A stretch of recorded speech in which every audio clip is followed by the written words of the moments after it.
Sir నమస్తే sir. నమస్కారం అండి. సో ఇప్పుడు పవన్ కళ్యాణ్ గారు రీసెంట్గా ఆంధ్రాలో కొన్ని ప్రదేశాల్లో పర్యటిస్తూ ఉన్నారు. సో అక్కడికి వెళ్ళినప్పుడు రోడ్డు పనులు లేకపోతే కొంచెం పనులు ఉన్నప్పుడు పక్కల పొట్టి గ్రీన్ కట్టెన్ కట్టారనమాట. సో దానికి ఇప్పుడు కొంతమంది వైసీపీ వాళ్ళు ఏమంటున్నారంటే జనాలకు భయపడి పవన్ కళ్యాణ్ పరదాలు కట్టుకున్నాడు అంటున్నారు. సో మీరు ఏం చెప్తారు? ఎవడైనా రాజకీయ నాయకుడు కానీ సామాన్యుడు కానీ జనాలకు భయపడాలంటే రెండు పనులు చేసి ఉండాలి. ఒకటి దోపిడీ ఆర్థిక నేరం. ఈయన ఆర్థిక నేరస్తుడు కాదు, కబ్జాదారుడు కాదు, దోపిడీదారుడు కాదు.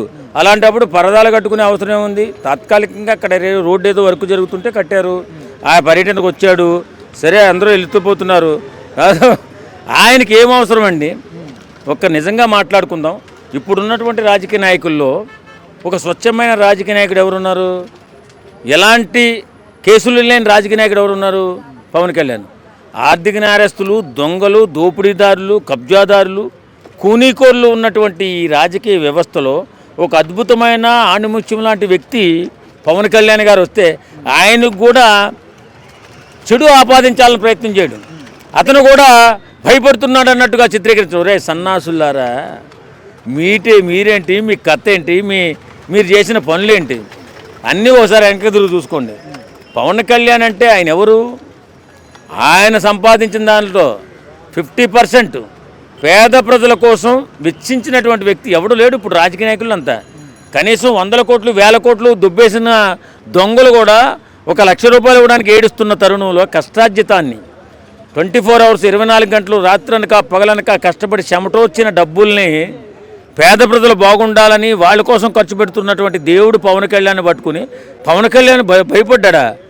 తుచ్చ రాజకీయ నాయకులారా, మీరు భయపడతారా? పవన్ కళ్యాణ్ భయపడడం ఏంటి అన్న? అది పరదాలు కాదన్న. యాక్చువల్లీ మ్యాజిక్ డ్రైనేజ్ సిస్టమ్ సంబంధించి అసలు ప్రపంచంలో నాకు తెలిసి ప్రపంచం వద్దులండి, ఒక భారతదేశంలో ఇలాంటి నాయకుడు అలాంటి మ్యాజిక్ డ్రైన్ అనేది సిస్టమ్ తీసుకురావడం అనేది చాలా అస్సలు ఫెంటాస్టిక్ ఒక ఐడియా. సో అలాంటి ఐడియాని అది తొక్కకూడదని చెప్పి ఏదో గ్రీన్, అదే పెద్ద పరదా కూడా కదా, అది ఏదో గ్రీన్ కట్టేశారు. గ్రీన్కి సంబంధించి ఒక క్లాత్ కట్టేశారు. ఆ గ్రీన్ను వాళ్ళు ఏం చేశారంటే పరదా అనుకుంటున్నారు. సో మిగతా వాళ్ళు ఎవరు అనుకున్నా అది పరదా కాదండి. అది ఏంటంటే తొక్కకుండా అక్కడ మ్యాజిక్ డ్రైన్ ఆల్రెడీ ఒక ఆమె నీళ్లు పోస్తూ ఉంది, చూస్తూ ఉన్నారు. ఈయన పవన్ కళ్యాణ్ గారు ఏం చేస్తారంటే దాన్ని గమనిస్తూ ఉన్నారు. సో గమనిస్తున్న ఆల్రెడీ జనం వెనకలు ఉన్నారు, ఈ సైడ్కి జనం ఉన్నారు, ఆ సైడ్కి ఏంటంటే క్లాత్ గ్రీన్ క్లాత్ ఏమైందంటే యువతలకి రాకుండా వాళ్ళు అంటే తొక్కకుండా చేసినటువంటిది, దాన్ని పరదా అనుకోవడం తప్పండి.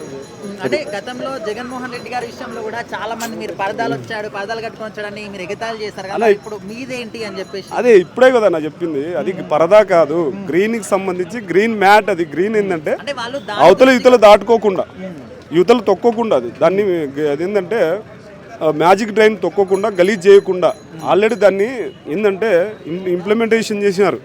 దాన్ని మనకు కళ్ళకంటే చూపిస్తున్నారు ఎలా డ్రైన్ అవుతుంది వాటర్ అనేది, ఎలా డ్రై అయిపోతుంది లోపలికి. ఒక మ్యాజిక్. మామూలుగా మనం ఏం చేస్తామంటే వాటర్ డ్రైనేజ్ గుంతంటే వెళ్ళిపోతూ ఉంటే కంపు కొడుతుంటుంది.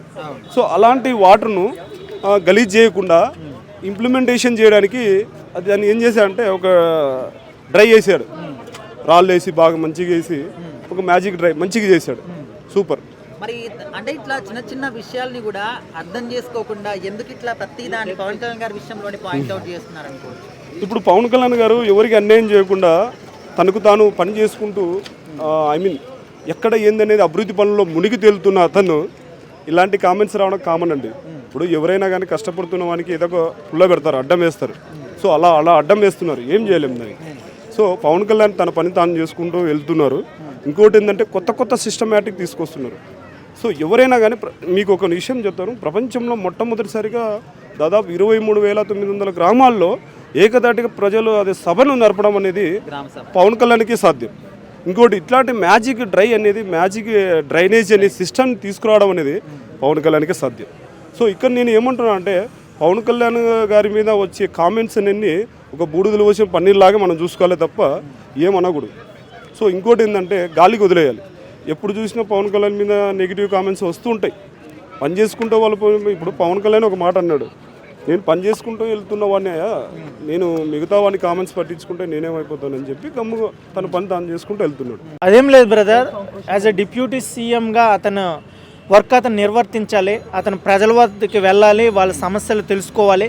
ఇంకోటి సమస్యలు తెలుసుకున్న ఆ సమస్యలు తీర్చడానికి ఇతనితో పాటు ఈయన మంత్రిమండలి ఉంటుంది, అలాగే సీఎం గారి ఆచరణ కూడా ఉంటుంది. వాళ్ళు అందరూ కలిస్తేనే ప్రజలకి మేలు జరుగుతుందని నా ఫీలింగ్. పవన్ కళ్యాణ్ గారు ఒక్కలే డిప్యూటీ సీఎం, ఆయన పవర్ స్టార్ పవన్ కళ్యాణ్ అతనే చేసేయాలంటే అది జరగని పని. సో అతని ద్వారా అతను ఏం చేస్తానన్నాడో అది డిమాండ్ చేయడం ప్రజల హక్కు. సో ఇది ఫైనల్ డెసిషన్ అనేది చంద్రబాబు నాయుడు గారు అలాగే ప్రైమ్ మినిస్టర్ నరేంద్ర మోడీ గారి ఆధ్వర్యంలో జరుగుతుంది. సో అందరి ఆధ్వర్యంలో అందరి యొక్క రైట్నెస్ ఉండాలి, అప్పుడే ప్రజలకి అన్నీ జరుగుతుంది. ఇది అనేది వాళ్ళలో పుట్టాలి, మనం పుట్టించినా పుట్టదని నా ఫీలింగ్. ఇప్పుడు పవన్ కళ్యాణ్ గారి ఆధ్వర్యంలో డెవలప్మెంట్ అనేది సరిగ్గా జరుగుతుంది అనుకుంటున్నారా ఆంధ్రాలో? కంపేర్ టు జగన్మోహన్ రెడ్డి అంత డెవలప్మెంట్ అవ్వలేదని నా ఫీలింగ్ బ్రదర్. ఈ 2 years అరౌండ్ 2 years రాబోతుంది. అంత కంపేర్ టు జగన్మోహన్ రెడ్డి ఈ ప్రభుత్వం అయితే అంతగా లేదని నా ఫీలింగ్ బ్రదర్. ఎస్, అంటే విద్యా విధానంలోనా లేకపోతే వైద్యంలోనా లేకపోతే రోడ్లు ఇదంతా డెవలప్మెంట్ విషయంలోనా? ఎస్, యాక్చువల్గా విద్య వైద్యం చాలా ఇంపార్టెంట్ ఎవరికైనా. అది వైఎస్ రాజశేఖర రెడ్డి హయాం నుంచి స్టార్ట్ అయ్యింది, అలాగే చంద్రబాబు నాయుడు గారు కూడా కంటిన్యూ చేశారు. బట్ జగన్మోహన్ రెడ్డి టైంలో బాగా హైకి వెళ్ళింది విద్య. ఇంగ్లీష్ మీడియం అనేది గ్రేట్ ఫీలింగ్, గ్రేట్ ఐడియా. అది కంటిన్యూ చేయలేకపోతున్నారని ఇప్పుడు ప్రభుత్వాన్ని నా ఫీలింగ్. అండ్ ఆరోగ్యము జగన్మోహన్ రెడ్డి గారు 25 lakhs వరకు ఇచ్చారు ఛాన్స్. ఇప్పుడు వీళ్ళు అంత ఛాన్స్ ఇవ్వందే కాక కొన్ని బిల్స్ అయితే ఆగిపోతున్నాయి. ఇది కూడా డ్రాబ్యాక్గా చూస్తున్నాం. That's it. దీనిపైన మన ఒపీనియన్ ఏంటంటే, ఇప్పుడు పవన్ కళ్యాణ్ అనే వ్యక్తి అట్లా పరదాలు కట్టుకొని అట్లా ఉండడు. ఏంటంటే ఇది వైసీపీ వాళ్ళు ఏదో వాళ్ళు పుకార్లు అందించుకోవడం తప్పించి ఆయనకు అంత అవసరం లేదు. ఆయన ఏంటంటే హీరో, అండ్ హీరోయిజం వదిలిపెట్టి పాలిటిక్స్లోకి వచ్చాడు ప్రజలకు మంచి చేద్దామని. అది గత ప్రభుత్వంలో వైసీపీ నేత జగన్మోహన్ రెడ్డి చేశారులే, కానీ అట్లా ఈయన చేసే దోపిడీలు స్కాములు తెలుస్తాయి అని చెప్పి పరదాలు కట్టుకొని ఏదో మేనేజ్ చేశాడు. మరి అలాంటిది ఏది లేనప్పుడు అంత భారీగా గ్రీన్ కలర్ కర్టెన్స్ కట్టుకోవాల్సిన అవసరం ఏముంది? అది కట్టున్న ప్లేస్లో ఇల్లు ఉంటారేమోలే కానివ్వండి, అట్లా పవన్ కళ్యాణ్ గారే కట్టమని అట్లా చెప్పేది ఏముండదు. అసలు ఆయనకు అంత అవసరం కూడా లేదు.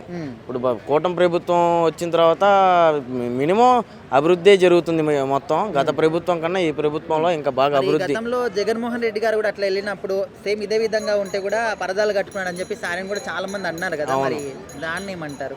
దాన్ని అంటే ఆయన కావాలని కట్టించుకున్నాడు. అదేంటంటే మొత్తం చూసారా మీరు, మొత్తం బ్లూ అండ్ వైట్ అను ఈ కలర్స్ ఉన్నాయి, పార్టీ కలర్స్ ఉన్నాయి. అవి వాళ్ళు పార్టీ తరఫున కట్టించుకున్నాయి. ఇప్పుడు ఈ పవన్ కళ్యాణ్ గారు కట్టించిన పరదాలు ఏంటంటే మామూలుగా వాళ్ళకు అంటే అది కూడా అక్కడ రోడ్డు పనులు ఏదో జరుగుతున్నాయి అందుకోసం కట్టారని కూడా కొంతమంది అంటున్నారు. మరి గ్రీన్ మ్యాట్ దేనికి కడతారు? మరి రోడ్డు మీద ఏమన్నా వర్క్ జరుగుతుంటే దానికి గ్రీన్ మ్యాట్ కట్టి ఈ రోడ్డు ఇక్కడ బాగోలేదు, కాస్త ప్రవేశం లేదని కొంచెం పోస్టర్లు పెడతారుగా, దాని గురించి కట్టుంటారు. ఆ ప్లేస్లో పవన్ కళ్యాణ్ గారు ఏదో పని మీద పరామర్శకు కానీ ఏదో వాళ్ళకి కష్టాలు ఏదో చెప్పుకోవడానికి వాళ్ళు వెళ్ళారు పవన్ కళ్యాణ్. ఓకే బ్రో, చాలా మంది ఆంధ్ర రాష్ట్రంలో కూటమి ప్రభుత్వం వచ్చిన తర్వాత అభివృద్ధి జరుగుతుంది అనుకున్నాం కానీ జరగట్లేదు అని చెప్పేసి అంటున్నారు. మీ దృష్టిలో మీరు జరుగుతుంది అనుకుంటున్నారు? గత ప్రభుత్వంలో కన్నా 2024 ప్రభుత్వం కన్నా ఇప్పుడు కూటమి ప్రభుత్వం వైసీపీ ప్రభుత్వం కన్నా కూటమి ప్రభుత్వం అభివృద్ధి బాగా జరుగుతుంది. వాళ్ళు అభివృద్ధి ఏం చేయలేదు. మహిళలకు ఫ్రీ బస్ ఇచ్చారు చంద్రబాబు నాయుడు గారు, వాళ్ళు ఒకటి ఇచ్చారని ఫైటింగ్స్ ఎక్కువ అవుతున్నాయి. అదే ఆ బాబు గారి కొంచెం ఆయన వయసు పెద్దదిలే కానీ 40 సంవత్సరాలు కుర్రోడు లాగా చురుగ్గా ఆలోచించి చేస్తారు పని. ఆయన చేసే పని ఏదైనా ఉంటే కానీ నీటికి చురుగ్గా ఆలోచిస్తారు. రీసెంట్గా తలపతి విజయ్ గారిని కలిసి పవన్ కళ్యాణ్ తయారవ్వకండి అని అన్నారు. పవన్ కళ్యాణ్ గురించి తయారవ్వకండి అంటే అసలు పవన్ కళ్యాణ్ గారు ఏంటంటే ఆయన ఒక జనం మనిషి. ఆయన అంటే ఆయన మైండ్ సెట్ జనంలో కలిసిపోయే మైండ్ సెట్ ఉండిద్ది. ఆ రోజా గారు ఏదో మాట్లాడుకుంటూ ఉంటారు. వాళ్ళకి ఏం తెలుసు, ఇక్కడ జనాల్లో తిరిగే మనిషికి తెలుసులే కానీ స్పీకర్ ముందు కూర్చొని పవన్ కళ్యాణ్ అది ఇది అంటే వాళ్ళకి ఏం తెలుసు? వాళ్ళకి తినటం కూర్చోవటం ఎంత ఉండిద్ది ఆ మొహం కూడా. ఇప్పుడు నా అభిప్రాయం ఏంటంటే ఒక ప్రజానాయకుడిగా చెప్తున్నా, నాయకుడే ఏదో ఒకటి ఒక ఓటేసి హక్కు ఉంది కాబట్టి చెప్తున్నా. నేను పుట్టింది ఆంధ్ర, పెరిగింది హైదరాబాదు, నాకు చెప్పే హక్కు ఉంది కాబట్టి చెప్తున్నా. ఒక పవన్ కళ్యాణ్ గారి గురించి తప్పు అంచనా వేయకండి. ఆయన పరదా కట్టింది ఏదో స్వార్థం గురించి కాదు, ఆయన రక్షణ గురించి కాదు, ఏదో ప్రజల గురించి అంటే అది ప్రజలకు ఆపద కాకుండా కట్టారు. అంటే అది రోడ్డు వర్క్ జరుగుతుంది అందుకోసమని కట్టారని కొంతమంది అంటున్నారు. కాదు, అది ప్రజలకి ఆపద కాకుండా కనిపించాడు పవన్ కళ్యాణ్. జనాలు ఇలా పైన పడకుండా పడకుండా పవన్ కళ్యాణ్ గారు మా అన్న పీకే. పవన్ కళ్యాణ్ అంటే మామూలు విషయం కాదు. పీకే అంటే ఏమనుకున్నావు? Power star Pawan Kalyan. అన్న, ఇప్పుడు పవన్ కళ్యాణ్ గారి వల్ల ఆంధ్ర రాష్ట్రంలో ఏదైనా అభివృద్ధి జరుగుతుందంటారా? అసలు మామూలుగా ఉండదు. ఇప్పుడు చంద్రబాబు నాయుడు గారు సీఎం, చంద్రబాబు నాయుడు సీఎం అంటే చీఫ్ మినిస్టర్, మన పవన్ కళ్యాణ్ గారు deputy CM, next CM Pawan Kalyan గారు, నెక్స్ట్ సీఎం 100%, 200% పవన్ కళ్యాణ్ గారే. అన్న రావాలా, మార్పు చావాలా, వద్దు పాత విషయాలు కెలకద్దు, అన్న విషయాలు టచ్ చేయొద్దు. గ్రీన్ మ్యాట్ వేసేయండి, రెడ్ మ్యాట్ వేసేయండి, ఏ మ్యాట్ అయినా అన్నకే ఫలితం, అన్నకి తగలద్దు. అన్న ప్రజల కోసం ఆలోచిస్తాడు, ప్రజల గురించి వేయించాడు అనమాట.